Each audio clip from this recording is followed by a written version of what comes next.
तत्काल न्यूज, आवाज हिंदुस्तान की। राष्ट्रीय सुरक्षा का अर्थ सीमा की ही नहीं बल्कि देश की सुरक्षा भी है, गोलोक बिहारी ने कहा। राष्ट्रीय सुरक्षा जागरण मंच फैंस आगरा चैप्टर द्वारा होटल समोवर में राष्ट्रीय सुरक्षा की अवधारणा विषय पर आयोजित संगोष्ठी में राष्ट्रीय सुरक्षा संबंधित मुद्दों पर जागरूकता, समझ और सहभागिता बढ़ाने पर चर्चा हुई।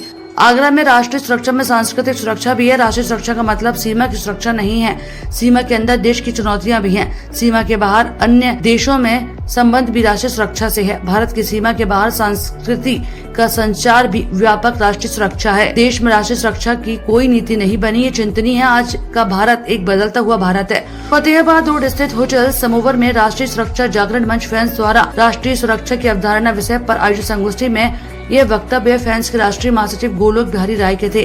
बांग्लादेश में जो नकारात्मक स्थिति पैदा हुई, बांग्लादेश खुद उसकी प्रतिक्रिया देने में असमर्थ रहा, परंतु बदला हुआ भारत है जिसने बांग्लादेश में हिंदुओं की सुरक्षा की बात की और दुनिया ने उसे चुना।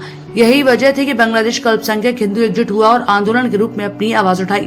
तत्काल न्यूज आगरा से धर्मेंद्र ठाकुर की रिपोर्ट। देश की समृद्धि है, देश का अभिमान है, इसलिए इसकी एक व्यापक दृष्टि, एक बृहद चित्र देश के हर एक जन जन के सामने जब होगा तभी देश की राष्ट्रीय सुरक्षा सुनिश्चित होगी। देश में जिस तरीके से विचार उभर के आ रहे हैं, इस पे क्या कहना चाहेंगे? क्या ऐसी बातें हैं जिनसे ये थम जाए? देश में निराशाजनक स्थिति देश के अंदर किसी भी प्रकार की नहीं है। आज देश के नेतृत्व के साथ खड़ा है और जिन कार्यों को देश 70 वर्षों में नहीं कर पाया, उन सारे कार्यों को, चाहे वो विज्ञान एंड टेक्नोलॉजी से संबंधित हो, चाहे राष्ट्रीय अंतर्राष्ट्रीय नीतियों से संबंधित हो, उन कार्यों को संपादित कर या देश के अंदर शांति और सुरक्षा के विषयों के लेकर हो, वो एनआरसी से लेकर और सभी तरह की से लेकर सारी चीजें जिसको देश इन अवधि में कर रहा है, इसलिए देश एक उत्साह के वातावरण में है। कठिनाइयां आती हैं, उसका निराकरण भी उसी में निकल जाए। जिस तरीके से बांग्लादेश में भी जो घटनाक्रम हुआ, उसका क्या कहना है? बांग्लादेश में जो भी हुआ वो वैश्विक अशांति का एक बड़ा षड्यंत्र था, परंतु भारत ही ऐसा है जिसने उसको कहीं न कहीं मिनिमाइज कर पाया और उस देश की प्रधानमंत्री को सुरक्षित अपने राफेल के और राडार के नेतृत्व में ला पाया। ये भी एक चर्चा का विषय है।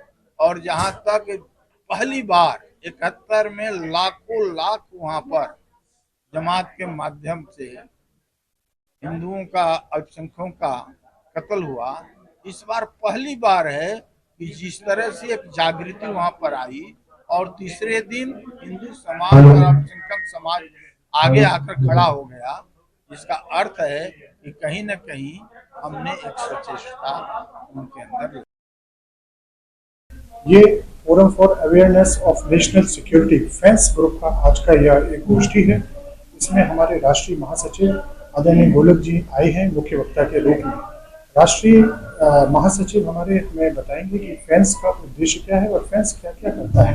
जन जन के बीच में जाकर के फैंस एक ऐसा ग्रुप है जो कि जिसमें कि बहुत सारे हमारे पूर्व सैनिक लोग, बहुत सारे पूर्व कमांडर लोग, बहुत सारे पूर्व प्रशासनिक लोग, ऐसे लोगों के मिलकर के ये सुरक्षा का एक मंच बना है।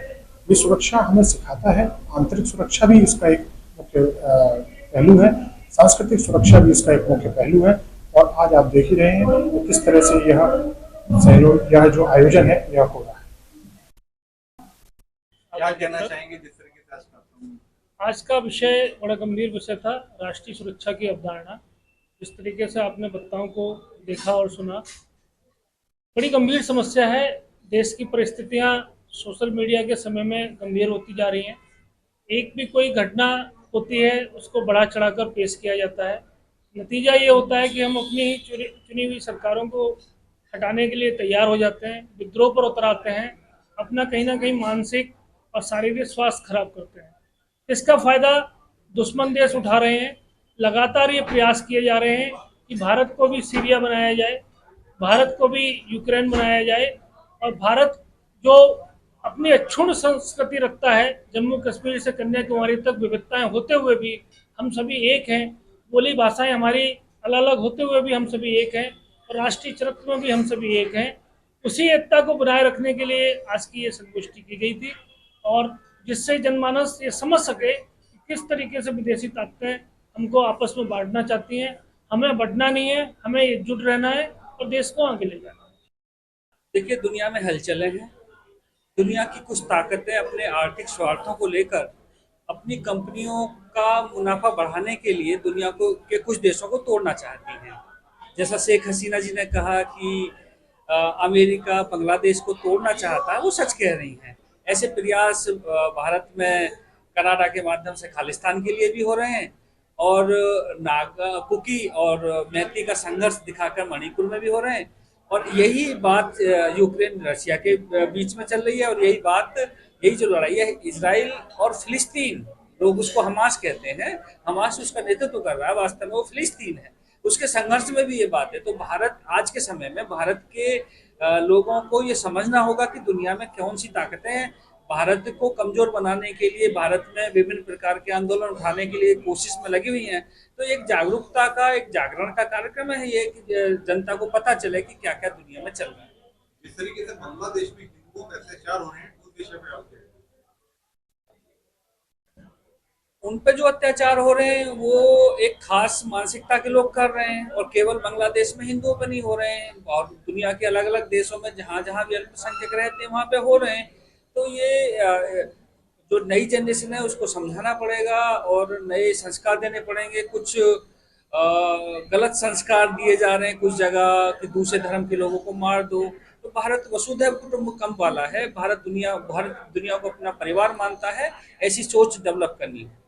इस तरीके से कुछ ताकतें हैं जो फाइनेंशियल देशों को तोड़ने का कार्य कर रही हैं, उसको उपाय करने के लिए सरकार भी क्या कदम उठा रही है, और आप अपने मंच के माध्यम से क्या कदम उठा रहे हैं? अब ये भारत का सौभाग्य है कि आज की जो सरकार है वो राष्ट्रवादी सरकार है। देखिए, एक लालच एक बुरी बला होती है। तो भारत के कुछ लोगों को लालच देकर एनजीओ के माध्यम से अलग अलग आवाजें उठाई जा रही थी। ये जो एनजीओ हैं, जो दुनिया के फंडेड एनजीओ हैं, वो असल में किसी देश के अंदर एक टापू खड़ा कर देने वाली बात है। तो आपने देखा होगा लगभग 1 लाख एनजीओज पर प्रतिबंध भारत में लगा है। उनसे पूछा है कि तुमने जो पैसा लिया विदेशों से कहाँ खर्च किया, तो आप पाएंगे कि जो पैसा भारत विरोधी गतिविधियों में खर्च होता है। तो विदेश से जो पैसा आ रहा है या आता है उस पर भारत सरकार ने रोक लगाई है। तो भारत सरकार इसकी तारीफ के काबिल।